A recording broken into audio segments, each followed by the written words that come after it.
questions. Questions orales, the Honourable Leader of the Opposition. Merry Christmas, everyone. Merry Christmas. It's the holiday season. It's a time of hope, and obviously the Conservative Party is the party of hope. And so we are sharing that hope with everyone today. But for too many people, life has become too expensive. There are single mothers and seniors who can't buy food, and the Prime Minister is threatening Canadians with a new increase in the gas tax, which will increase the cost of food. Will the Prime Minister, before Christmas, announce that he's going to cancel these hidden taxes on groceries so that Canadians can have hope to eat well? The Honourable Government House Leader. Mr. Speaker, the Conservative Party, listen, there's nobody who calls that the party of hope.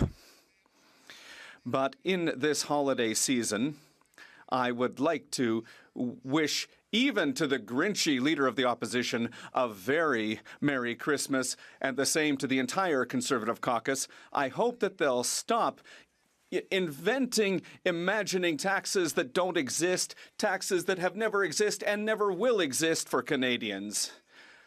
We're going to offer support to all Canadians. Merry Christmas, Mr. Speaker. The Honourable Leader of the Opposition. Mr. Speaker, I had hoped that the Prime Minister was going to be here for once to defend. Even if it's Christmas, we can't allow ourselves to go against the rules. I'll have to take a question away from the Leader of the Opposition, and I'm sorry to do that, particularly at this time of the year. The Honourable Leader of the Opposition. I just was hoping that for once he would defend the cost of living, which is going up because of the taxes that they're imposing on groceries. But it's not just that. There's also crime. The Liberals are blocking their own bail law. The Conservatives have moved motions 17 times in the last 2 days to get that bail law to be able to move forward. And the Liberals have caused these problems by freeing criminals with Bill C-75 before Christmas. Will they allow us to move forward their own law to reprove the damage they've done? The Honourable Government House Leader. Mr. Speaker, just because it's the holiday season and everyone is feeling generous, well, Mr. Speaker, just because of that, you can't twist the facts. The Conservatives spent September, October, November, and December blocking the most ambitious crime-fighting agenda in the history of Canada, Mr. Speaker. And now, at the last minute, on the very last day, all of a sudden, they want to change everything, rearrange everything. We have bills for bail. We have bills to fight hate. We have bills to fight violence and extortion, Mr. Speaker. The Conservatives need to get out of the way. Opposition. Mr. Speaker, let me wish everyone a Merry Christmas, the time of hope. And of course, Conservatives are the party of hope. And we share that hope right across the House of Commons, as I do with the Prime Minister, inviting him to stand up. But unfortunately for many Canadians, it's the time of Liberal inflation. As they go down the grocery aisles, they see the costs of food rising before their eyes. As the Prime Minister increases hidden taxes on the cost of making and selling food. 7 cents a litre gas tax he plans for the new year. Will he rise today and give Canadians some hope by announcing he's reversing that latest Liberal tax hike? The Honourable Minister of Jobs and Families. Rather than focusing on imaginary taxes like the opposition, we stay focused on helping Canadian families, and it's why Canada Child Benefit checks will be delivered early this year, Mr. Speaker. Early this month so that families can have the money when they need it most as they get ready for a happy holiday and Merry Christmas, Mr. Speaker. We're focused on supporting Canadians and Canadian families, something that I would hope a party that talks about hope would want to do. Honourable Leader of the Opposition. Mr. Speaker, the member might be suggesting that her own government department is imagining things again. I'm reading right here from the Environment Department's, quote, impacts of the CFR on gasoline and diesel prices.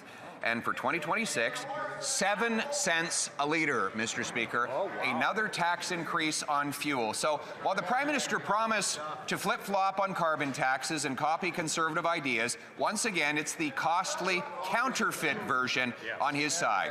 That tax will increase the cost of producing and delivering food to grocery stores. For just in time for Christmas, will he get rid of this latest Liberal tax on energy and food? The Honourable Minister of the Environment and Climate Change.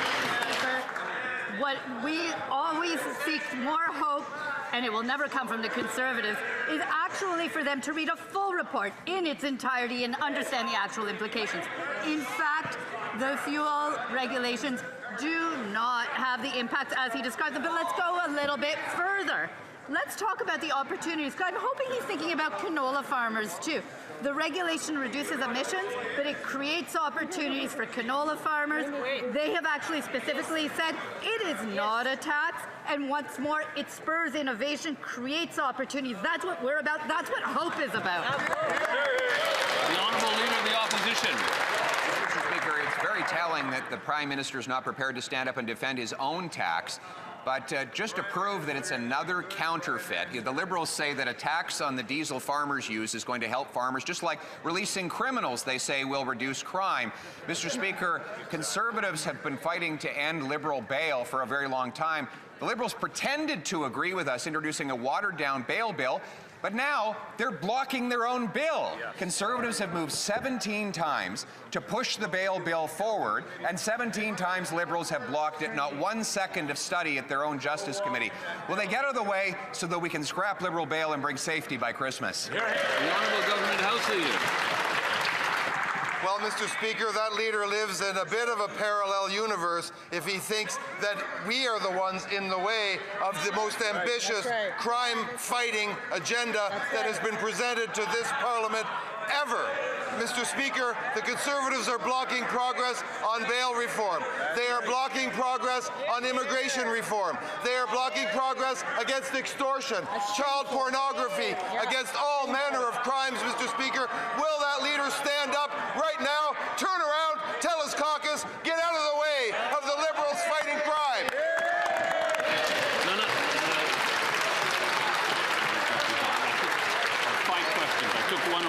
I took one question away because the Honourable Member broke a rule. We're now going to l'Honorable Député de Saint-Jean. The Honourable Member for Saint-Jean.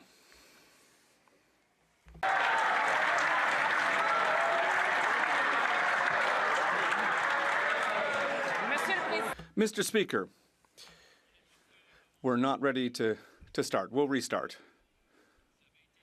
It was mentioned earlier when the rule was broken. The Honourable Member for Saint-Jean. Mr. Speaker, usually at this time of year we'd take a look back over the parliamentary session, but this year there's going to be a report to shareholders, I think, because Canada clearly has become a business. With this Prime Minister, the Liberals are no longer even pretending the fight against climate change is over. The environment, to them, it's an obstacle to trade. With C5, C15 and S4, compliance with the law is over. Why? Well, it slows down business. So much for the Quebec difference. The Prime Minister launched an appeal against Bill 21 as quickly as he dropped his French classes. Did the Liberals realize that Quebecers did not vote for Canada Inc.? The Honourable Minister of the Environment and Climate Change. Mr. Speaker, Canadians voted to build a Canada that's not only strong, but also to make sure that we build it well, and that's what we're doing. We have committed to strengthen the industrial price on carbon. We have made a commitment to strengthen methane regulations.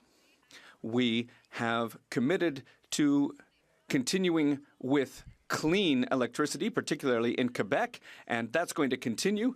We will be doing the work that needs to be done. We are fighting climate change, and we are building a Canada strong. The Honourable Member for Saint-Jean. Mr. Speaker, the Liberals don't have a Prime Minister. They have a CEO. They're not listening to social priorities like healthcare, seniors, and their CEO isn't listening to the ministers. They have to resign to be heard, and they're not listening to voters with their conservative budget. They're not listening to Quebecers who voted for them out of fear of Donald Trump. And their attitude now to their relationship with Washington, to quote the CEO, who cares? The only difference is that a CEO in a private company with a deficit like this, they'd be fired. Will the Liberals remind their CEO that he's in a democratic parliament? The Honourable Minister of Government Transformation. Thank you, Mr. Speaker. If my colleague wants to talk about a record, we could talk about 180,000 jobs created in the country over the last 3 months. We could talk about the employment rate that's been going down month over month. Major investments, like just this week, $19 billion, Microsoft in Canada. We can also talk about inflation that's within in the Bank of Canada's targets. And what's the Bloc's record, Mr. Speaker? No asks for culture, no asks for the environment in the budget, and they even voted against the National School Food Program. They voted against investments in culture, Mr. Speaker. They voted against social programs for Quebec. The honourable member for Repentigny. Mr. Speaker, do you know what's generational in the Liberal record? Well, it's their betrayal of climate, their abandonment of all their green policies for an oil deal with Alberta. According to the former Environment Minister, it's a fire sale. Their shift to oil is going to sabotage any chance of achieving our greenhouse gas reduction targets over the long term. They're sacrificing all the efforts that older Quebecers have made, everything they've done for the climate, and they're telling younger people, well, deal with the problems. When the Liberals talk about generational issues, is this the generational legacy they want to leave? The Honourable Secretary of State for Nature. Mr. Speaker, I don't think that we can talk about a betrayal. The strategy is changing, but the targets remain the same. We, as a country, are going to meet our goals. But we need to face the changing reality in the world today. We are modifying our strategies, but the vision remains the same, and that's building Canada, Mr. Speaker. Member for Calgary East. Before telling Canadians to judge them by grocery prices, the Prime Minister should have removed hidden food taxes, like the industrial carbon tax, the Liberal fuel standard, and the food packaging tax. The verdict's in, and it's very expensive. An average family of 4 will pay an extra $1,000 in grocery costs next year. In fact, weekly groceries have doubled under the Liberals from $160 a week to $340 a week. Do executives at Brookfield need to start lining up at food banks before this Prime Minister gives a damn about lowering food prices? The Honourable Secretary of State for Financial Institutions. Here we go with imaginary taxes again, Mr. Speaker. Mr. Speaker, if that leader actually cared about the economy, he wouldn't have spent the last 20 years in this House voting against it. On this side, we're not playing procedural games. We've been governing. We passed an historic budget to build our economy. They hid behind the curtains. And proof is in the pudding, Mr. Speaker. In the face of a trade war, our economy is growing. We've added 180,000 jobs in 3 months alone. I hope his heart grows 2 sizes big. He becomes more focused on affordability for Canadians. Let's get on with building the economy. Thanks, Mr. The Honourable Member for Abbotsford South Langley. Speaker, the Liberals are failing Canadians on housing. They're breaking their promise of 500,000 new homes per year, and their fourth housing bureaucracy is a mess, with their independent budget watchdog confirming it will only build 5,000 homes per year. Buyers can't buy, sellers can't sell, and builders can't build. Yet the Liberals refuse to adopt our Conservative plan to axe the GST on all new homes built under $1.3 million to boost building immediately. Why is that when the Liberals promise, things get more expensive every time and things stay same again and again? Great question. The Honourable Minister for Housing and Infrastructure. Thank you, Mr. Speaker. Well, I've got some good news to share with the House. Just this Monday, the Prime Minister and Mayor Sutcliffe announced a new partnership with the City of Ottawa. Excellent. 3,000 mixed-income affordable homes that will be built across the city. And through this joint investment, the City of Ottawa will fast-track the construction of 2,000 units of mixed income and affordable housing on federal lands. Build Canada Homes will be financing 1,000 affordable homes from the City of Ottawa's slate of projects. This is fantastic news, streamlining the approvals and getting homes built fast. The Honourable Member for Calgary Nose Hill. The Honourable Member for Calgary Nose Hill. The amount of space he takes up in your guys' head This is fall, really something. the Liberals voted against the most comprehensive immigration reforms in recent history, despite their promise to get immigration under control. Conservative proposals presented would have boosted wages and opportunities for Canadian youth by ending the temporary foreign worker program, ensuring non-citizens convicted of serious crimes like sexual assault or deported, and preventing illegal immigrants with bogus asylum claims from accessing benefits that Canadians don't get. Why is it that the more that the Liberals say they're going to change, the results are always higher costs, more crime, fewer homes, and more of the same? The Honourable Minister of Citizenship, Refugees, Immigration, Refugees and Citizenship. Thank you very much, Mr. Speaker. We have an immigration plan that is sustainable and strategic. This plan will attract the best international talent to build a strong economy. It will bring in high-level researchers to Canada. It will help us invest in recognizing foreign credentials, and it will also help us build Francophone and rural communities. We have bills C2 and C12 to protect our borders and strengthen our immigration system. I invite the opposition to support those measures. Honourable Member for Barrie South, Innisfil. We found out today the Prime Minister's signature major projects office is directing Bay Street corporations, capital investors and banks to lend or second staff to the MPO, asking the companies to top up their pay.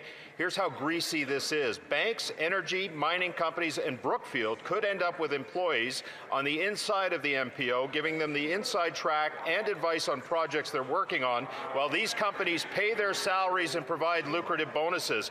Under this scheme, just to spell this out, the Prime Minister's corporate buddies will be paying to have insiders work at the MPO. How is this ethical? The Honourable Minister responsible for Canada-US trade. Mr. Speaker, on this side of the House, we want to thank our friend for his excellent conspiracy theory work. Mr. Speaker, we think that only the Conservatives would be shocked. Only the Conservatives would be shocked that quality women and men with experience in the private sector would step forward to work with a government that's going to build Canada strong, get major projects done. We're proud of the people that want to come forward and serve Canadians, and we regret that the Conservatives find that somehow a problem. The Honourable Member for Barrie South, Innisfil. Prime Minister's Bay Street buddies that are sounding the alarm, Mr. Speaker. If you're on Bay Street and you want a mine built, no problem, because you can pay to send an employee to the Prime Minister's major projects office to help you. Want a reactor built? No problem, because you can pay to send an employee to the Prime Minister's major project office to help you. Are you a large capital investor, say like, I don't know, Brookfield, and you want to fund a green project that pads the Prime Minister's portfolio? No problem, because you can pay to send an employee to the Prime Minister's major project office to help you. This is wrong, unethical, and corrupt. How is this happening? Minister.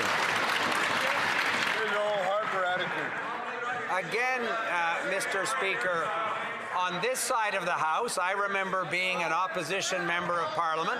I was very impressed with some of the quality people from Bay Street that former Prime Minister Harper recruited to serve as Chief of Staff in his office, for example. So it wasn't a scandal then when people with business experience could serve in the government.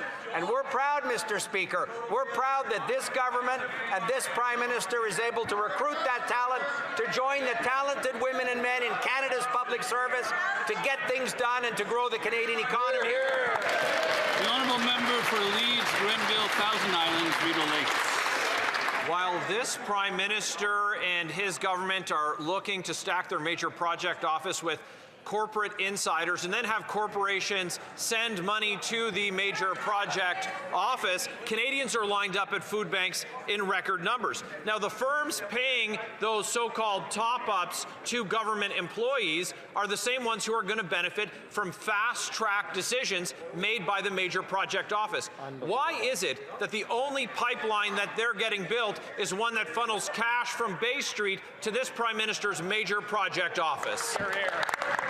The Honourable Government House Leader. Mr. Speaker, several years ago, that member earned the nickname the Death Valley Well Driller. Yeah. The Death Valley Well Driller is that lonely guy out in the desert who's gone looking for water and never finds it. And here he is, once again, winding up the big pitch, and it all ends in nothing, Mr. Speaker. Of course, there are talented men and women joining with the government. We're going to help build the country. We're going to build Canada strong, notwithstanding the naysayers and the Death Valley well drillers.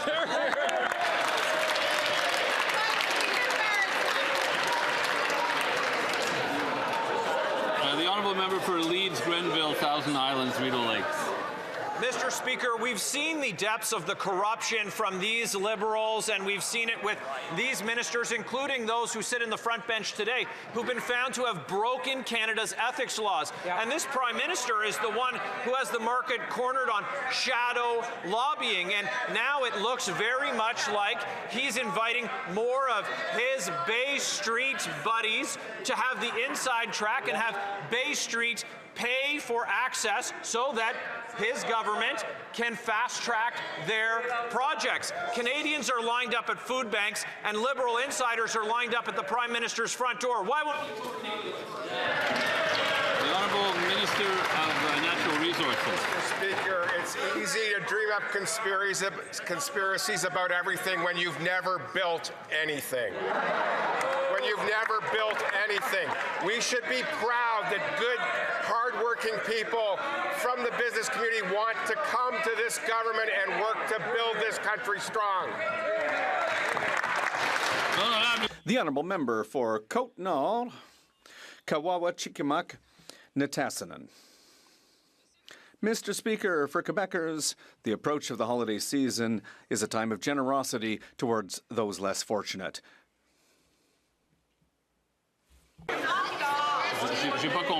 I'm sorry, I didn't understand what happened.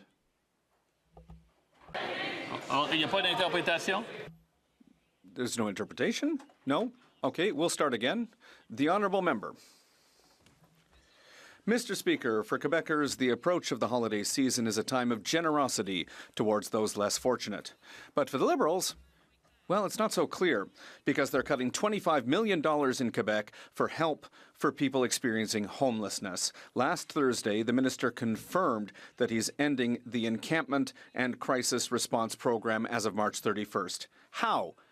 In the middle of winter, can the government announce cuts to the fight against homelessness when the crisis has never been so serious?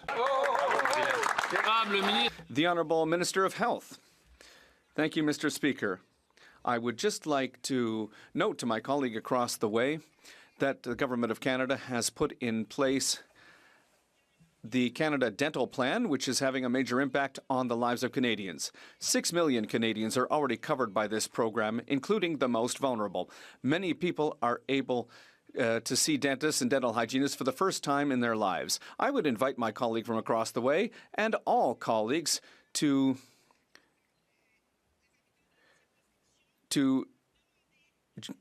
ask all members of their ridings to sign up for the dental plan. The honourable member for Shefford. Well, I think she got the wrong answer there, Mr. Speaker. $25 million a year is nothing compared to an $80 billion deficit. It makes no sense to cut funding for the fight against homelessness.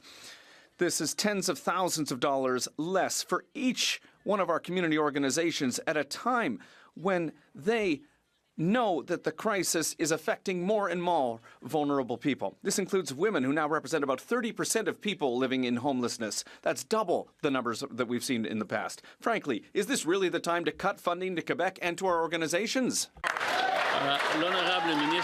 The Honourable Minister of Government Transformation. Thank you very much, Mr. Speaker. I'd like to thank my colleague. This is an important question.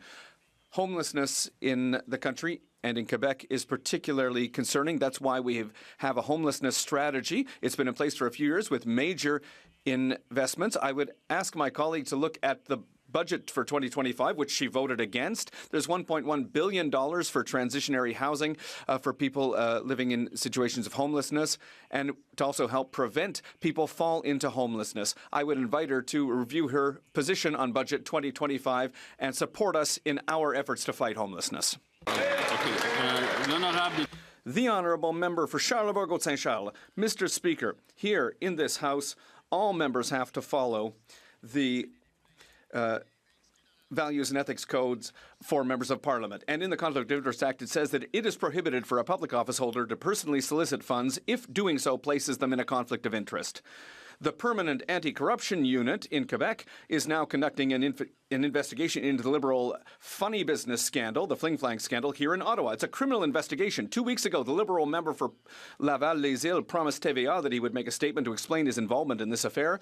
Does the member for Laval-Les-Îles have the courage to stand up and explain to Quebecers his potential involvement in the Fling Flang affair. Unfortunately, I was a bit distracted during the question. I didn't hear the question.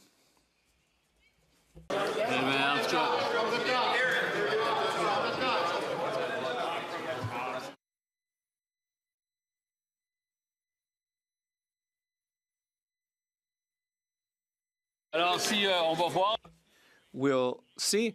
I will listen again to the question this time.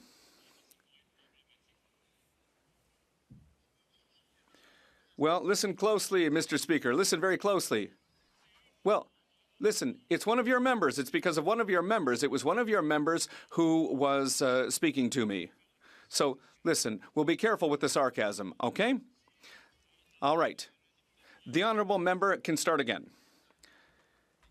Listen closely, Mr. Speaker. Here in this House, all members are subject to the Conflict of Interest Code for members of Parliament. And it's clearly stated in the Conflict of Interest Act that, and I quote, it's prohibited for a public office holder to personally solicit funds if doing so places them in a conflict of interest. The Permanent Anti-Corruption Unit in Quebec is now conducting an investigation into the Liberal kickback Fling Flang scandal in Ottawa. No, but...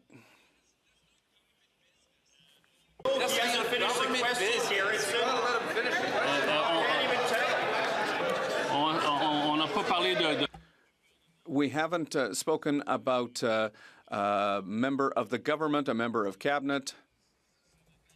It doesn't appear to me to be relevant to the administration of the federal government, but I will let the government choose to respond if it wishes. The next question, the honourable member for Charlebourg, Haute-Saint-Charles. Well, right now, the Permanent Anti-Corruption Unit is studying the Liberal Fling Flang scandal in Ottawa.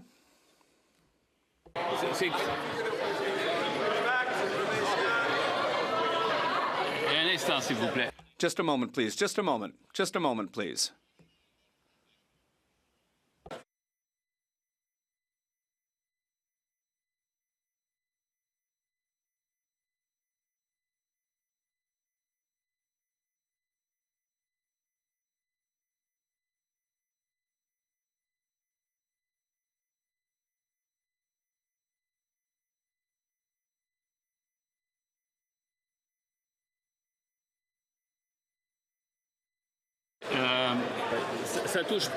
So this question doesn't affect the administration of the federal government.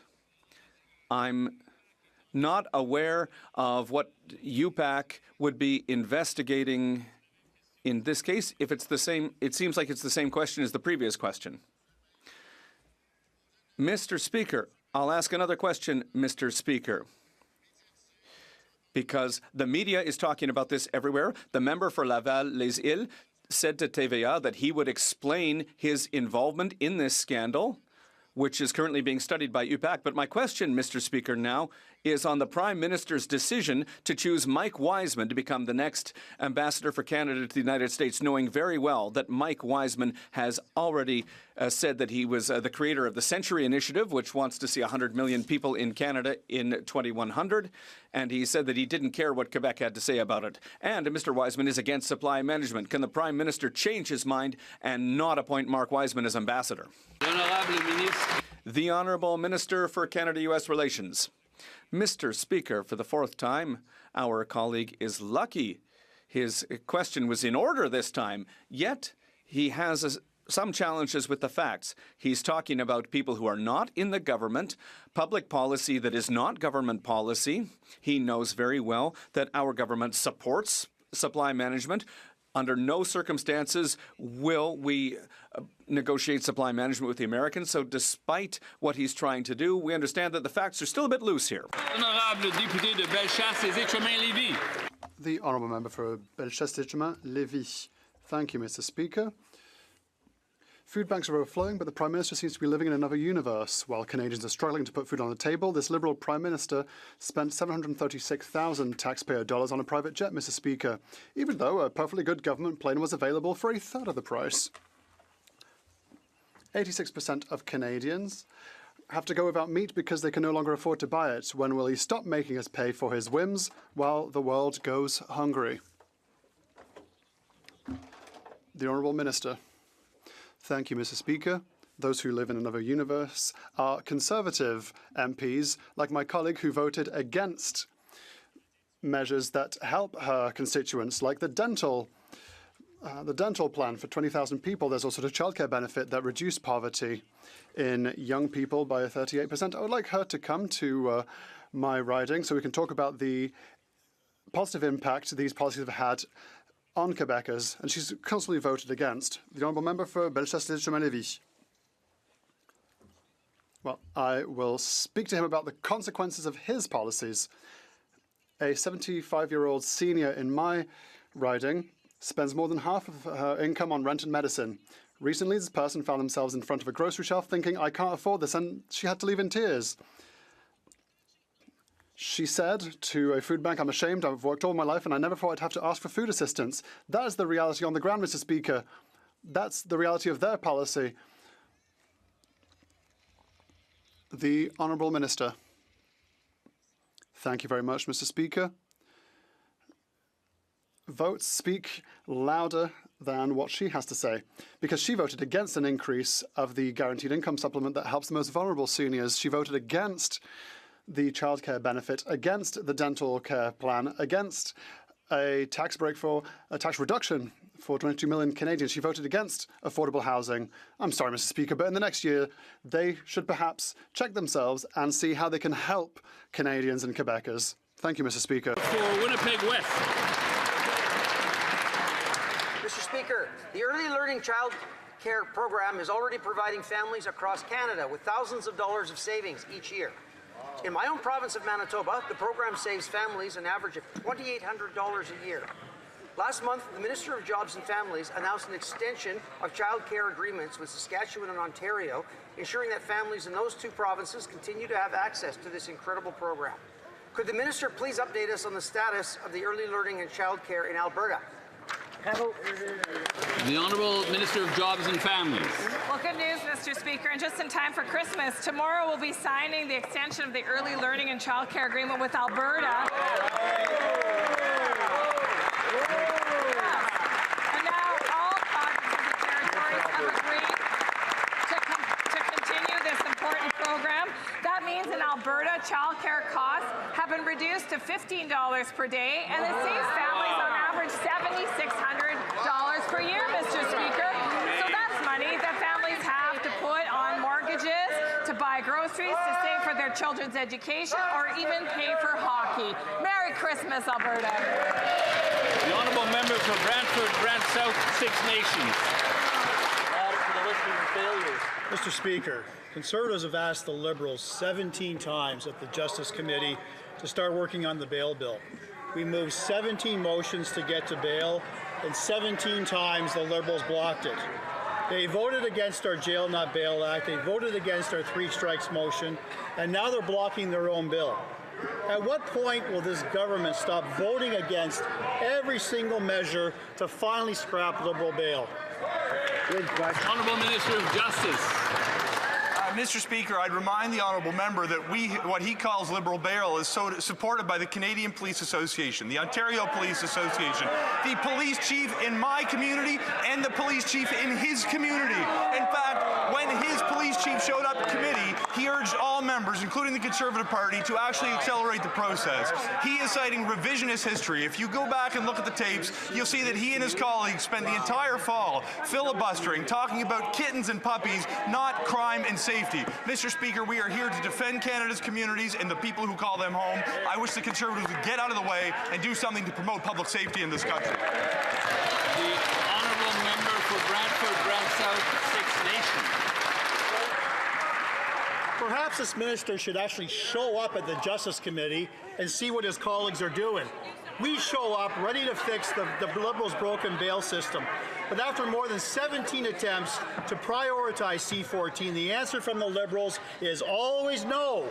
It is clear this government is unwilling to take even modest steps towards keeping Canadians safe.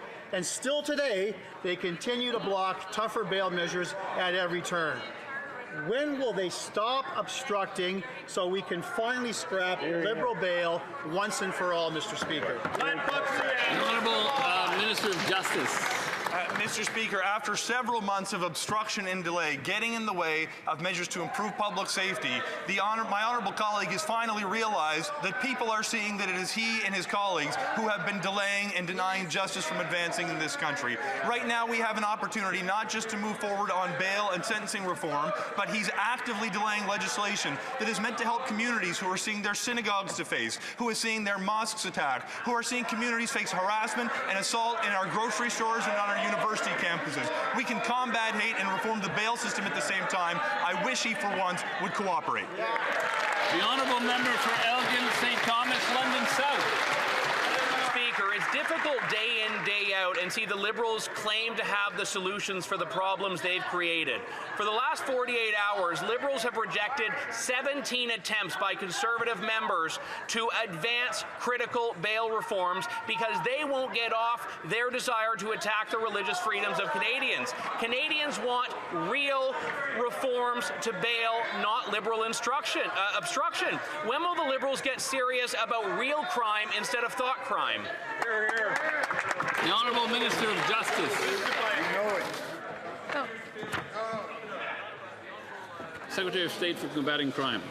Mr. Speaker, the member from Elgin St. Thomas, London South, has been the main culprit that's been filibustering all the crime bills in the Justice Committee this season, Mr. Speaker. He's been talking about cats and dogs when hate crimes have gone up over 70% in this country. And the reason we brought this bill was to help protect those worshippers, Mr. Speaker. We're doing everything on this side of the House to protect Canadians, to protect public safety, and they've been opposing, they've been stalling, they've been blocking it, Mr. Speaker. Elgin, St. Thomas, London South. I will not allow the Secretary of State to point fingers when the very communities she's claiming to be speaking for have been the ones to cry. You're not going to allow it? The Honourable Member may start from the top. Thank you, Mr. Speaker. I will not allow that Secretary of State to point fingers for... I think we're going to hear that line many more times if it continues to be too noisy on this side. The Honourable Member for Elgin St. Thomas, London South from the top, please. The Secretary of State is pointing fingers because she doesn't want to look at the millions of fingers that have been pointing at this Liberal government for allowing these problems to fester. Even today, Liberal members of the Justice Committee said that the Minister of Justice would only come before committee if we agreed to wave through their divisive and toxic Bill C-9. Why are they putting conditions on transparency and accountability and obstructing their own legislation? Why won't the Minister of Justice appear before committee, and why won't he stand up now instead of pointing fingers? The Honourable Secretary of State for Combating Crime. Mr. Speaker, it's just a fact that the member from Elgin St. Thomas, London South, has been blocking all crime bills in the Justice Committee since the beginning of this Parliament, Mr. Speaker. He's been talking about his pets instead of talking about the safety of Canadians, Mr. Speaker. But this is a clear pattern that we're seeing from the Conservatives, Mr. Speaker. They've been weak on crime since they've gotten here. They've been blocking the bail reform bill, Mr. Speaker. They've been blocking protections for peaceful worshippers, and they won't allow the police the powers they need to stop extortionists and pedophiles, Mr. Speaker. The Honourable Member for Oxford. Under these Liberals, food prices have doubled and Canadians are struggling to get by. There are now 2.2 million food bank visits in a single month, with 1 in 10 of those users being seniors. Paul, a 70-year-old from Woodstock, was forced out of retirement and is now working night shifts to stock the shelves just so he could survive, Mr. Speaker. The seniors that helped build this country are now the ones that are struggling to afford to live in it. So will the Liberals finally stop driving costs up so our seniors could afford to eat and retire with dignity? Yeah! The Honourable Secretary of State for Sport. Thanks, Mr. Speaker. Mr. Speaker, remember when the Grinch tried to steal Christmas? He drove all the way up to the top of Mount Crumpet because he had everything that he needed, and he was going to throw the gifts that the Who's deserved because he thought they didn't deserve to have nice things. It's kind of like the leader of the Conservative Party, Mr. Speaker. For 25 years, he's had dental care because he's had a job here in the House of Commons. So he votes against dental care for 9 million Canadians. He's got secure housing. He lives comfortably at Stornoway in government-owned housing, so he votes against affordable housing for millions and millions of Canadians. My Christmas wish is that the leader of the Conservative Party comes back in January with a heart that's grown 3 sizes and tries to help a Canadian for once in his 21-year career. The Honourable Member for Oxford. Once promised that hard work meant a great life, but with these Liberals, that promise is gone. Ryan, a single father from Thamesford, worked extremely hard, but is struggling to put food on the tables. He's struggling to put gas in his car, and he's struggling to keep his house warm for Christmas. And just like millions of other Canadians, he is now relying on a food bank to feed his families. With grocery prices going up $1,000, will the Liberals finally stop their reckless inflationary spending, scrap their hidden food taxes, so our citizens like Ryan can afford to eat once again? Parliamentary Secretary to the Minister of Finance. We know Bob Humbug is just a name for the opposition leader's management style. And thank God the human emotion of joy is not deductible, because the Conservatives would find a way to claw it back right before Christmas. They won't feed children. They won't help us feed children in school. They won't help us build affordable housing. They won't help us give and deliver families a well-earned tax break before Christmas. What's next? The Christmas tree? Are they going to try and take that away too? Even the Grinch had the good sense to give people the presents back before Christmas. When will this Conservative Party stand up and actually support Canadians? They said they were Canada first. Why do they put them last every chance they get? The Honourable Member for Long Range Malcolm. While Canadians cannot afford the basics, this Liberal Prime Minister spent nearly $800,000 on a private jet. In Newfoundland and Labrador, we have the highest unemployment rate in the country. At more than 10%, families are stretched thin. Canada's food price report shows the grocery bill has more than doubled since 2015, rising from $159 a week to $338. And next year, families are expected to pay even more. When will these Liberals stop their inflationary spending, cut the industrial carbon tax and their new fuel tax so Canadians can afford to eat? The Honourable Minister of Fisheries and Oceans. Mr. Speaker, I am so pleased to be able to stand and address the misinformation, the imaginary taxes, and the general disengagement from what matters in our province of Newfoundland and Labrador. Budget 2025 is about investment. It's about building this country. It is investments in rural Newfoundland and Labrador like the rest of the country. Roads, bridges, schools, hospitals. It is support for families, 46,000 families in our province who need the Canada Child Benefit, indexed to inflation. This member voted against all of these. The Honourable Member for Long Range Malcolm. That answer is not acceptable, and I'm going to tell you why. A woman in my riding shared a moment that she said she will never forget. She was in the grocery store. She saw a senior couple standing at the meat counter. The elderly wife looked at her husband and quietly said, "I know I need to buy something, but I don't know what to buy because everything is so expensive." The woman who witnessed this exchange told me she went to her car and cried. She never thought she would see seniors in Newfoundland and Labrador struggling like that. When will the Prime Minister finally take these struggles seriously and make life affordable for the people in Newfoundland and Labrador? The Honourable Minister of Fisheries and Oceans. Speaker, I'm going to deal in facts. Supports for seniors are indexed to inflation. Housing supports help seniors find affordable places to live. Supports for families and communities in Newfoundland and Labrador. School food program, which another member from Newfoundland and Labrador called garbage. mortgage, feeds children, $800 a year for a family of two in savings. On and on I can go, and on and on and on. The Conservative members vote against everything that supports families and seniors. The honourable member for Souris Mountain. Mr. Speaker, across Saskatchewan, families are being crushed by soaring grocery prices. I recently spoke with a family farm, people who feed this country and the world. Yet after paying their bills, they now rely on a local food bank to get by. This should never happen in a country like Canada. And this Liberal government should be ashamed that there are now 27 cases of scurvy in Saskatchewan because people cannot afford healthy food after 10 years of Liberal inflation and higher taxes. How does this government defend a record where farm families need food banks and Canadians are now being diagnosed with scurvy?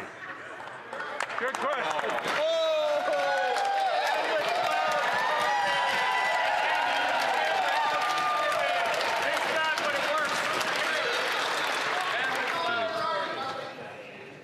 Okay, let's see if we can listen to the entire answer without making any noise. The Honourable Secretary of State for Rural Development. Speaker, like any serious disease, this government will respond to it. We'll work, Mr. Speaker, with all the officials involved, including our provincial counterparts. But I want to say to our House Leader, he has a very kind heart.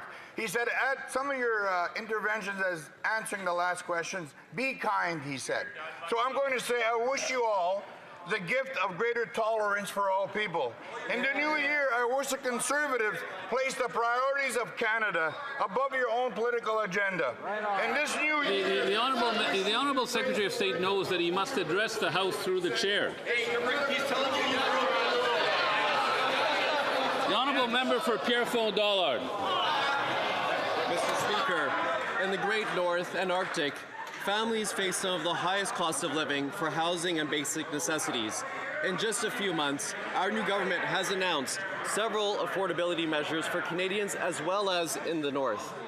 Can the Minister of Northern and Arctic Affairs share how our government is working, including on the issue of Bill C4's affordability measures, to deliver financial relief to northern communities across that need it most? Honourable Minister for Northern and Arctic Affairs. Mr. Speaker, for the first time in generations, we're making historic investments in housing and infrastructure across the North, building homes and roads and community facilities. We're investing in clean energy, better internet, and stronger transportation links, all in partnership with Indigenous communities. So Bill 4 delivers tax cuts, GST housing credits, and enhanced benefits so families can heat their homes and feed their children. This is generational change for the North, Mr. Speaker. I could barely... Member for Dufferin-Caledon. Yesterday at committee, the finance minister condescendingly said he was a lawyer and he'd be happy to explain the Stellantis contract. Well, Mr. Speaker, you don't have to be a lawyer or even an accountant to know that 4,475 jobs is less than 8,000 jobs. These guys, these incompetent Liberals, signed a contract with Stellantis that was going to pay them billions of dollars, and it guaranteed 4,400 jobs when Stellantis at the time had 8,000 jobs. This allowed Stellantis to fire 3,000 workers and ship the jobs down to the United States. How do they explain this unbelievable level of incompetence? Honourable Parliamentary Secretary to the Minister of Industry. Thank you, Mr. Speaker. We signed that deal on behalf of this government for every worker, every employee, every member of that community. And Stellantis broke that deal, so in our opinion, they are in default. We are going to get that money back or the jobs are coming back, period. The Honourable Member for Dufferin-Caledon. Yeah, except when Stellantis was at committee, they said they're not in default of the contract. So they're probably relying on the section in the contract that said they would guarantee 4,475 jobs, when at the time the company had 8,000 jobs. 4,475 jobs is about 3,500 less than 8,000. I know that's hard for these Liberals to comprehend, and that's why they feel like when they fired 3,000 workers, they're not in default. And guess who benefits again from this? Donald Trump in America, where all those jobs went, along with a $13 billion investment from Stellantis. What? The Honourable Parliamentary Secretary to the Minister of Industry. Thank you, Mr. Speaker. Instead of repeating Stellantis talking points and talking points from south of the border, perhaps the party on the other side should be joining with us to agree that the company is in default, and they should be joining us in encouraging the company to come to the table and either return those jobs or give our money back. Period. The Honourable Member for Windsor-Tecumseh Lakeshore. Mr. Speaker, at Industry Committee again yesterday, the Finance Minister falsely claimed there were, quote, the strongest protections for auto jobs at Stellantis. Well, we all know the outcome of that, 3,000 job losses in Brampton and $13 billion of investment by Stellantis in the United States. The contract was so badly written that the job numbers were only, quote, aspirational with no penalties. How can the Liberals claim they're supporting auto workers when there are zero job guarantees in the contract? The Honourable Minister of International Trade. Speaking of jobs for the good people of Brampton, Ontario, this new government is making a record $2 billion federal investment for the new SMR energy project in Darlington, Ontario. This will create 18,000 new jobs. Our energy sector is world-renowned. We'll continue to open doors for new exports around the world. Thank you, Mr. Speaker. The Honourable Member for Mississauga East Cooksville.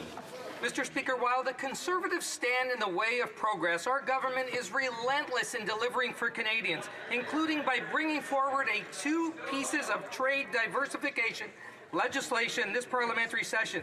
Trade diversification benefits the entire country, which is why we're moving swiftly to advance the trade deal with Indonesia, a market of 275 million people. Can the minister share how the Canadian-Indonesian trade agreement will create real opportunities for Canadian businesses and workers? The Honourable Minister of International Trade. Mr. Speaker, I'd like to thank my colleague through you for his good work on the International Trade Committee and, of course, for the good people of Mississauga. Indonesia is the 8th largest economy in the world with a population of over 280 million potential consumers. The trade agreement that we tabled this morning will cut tariffs and open new opportunities in aerospace, agri-food, agriculture, critical minerals, and so much more. Together, we're opening doors for Canadian workers, Canadian businesses, and Canadian products to new global markets around the world. Thank you, Mr. Speaker. The Honourable Member for Riding Mountain. Mr. Speaker, on October 2nd, the Health Minister's Assistant Deputy Minister for Controlled Substances told the Health Committee that no federal funding was used to buy crack pipes. Yet this week, the very same official was caught lying to committee when she revealed that Health Canada was in fact buying crack pipes with tax dollars.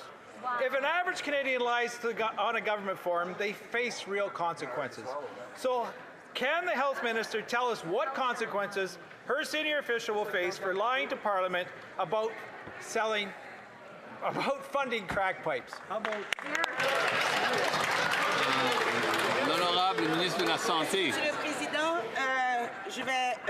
mon collègue de l'opposition. My colleague across the way knows full well that we don't fund any publicly served crack pipes. And he knows it full well because he keeps ragging on about it at committee.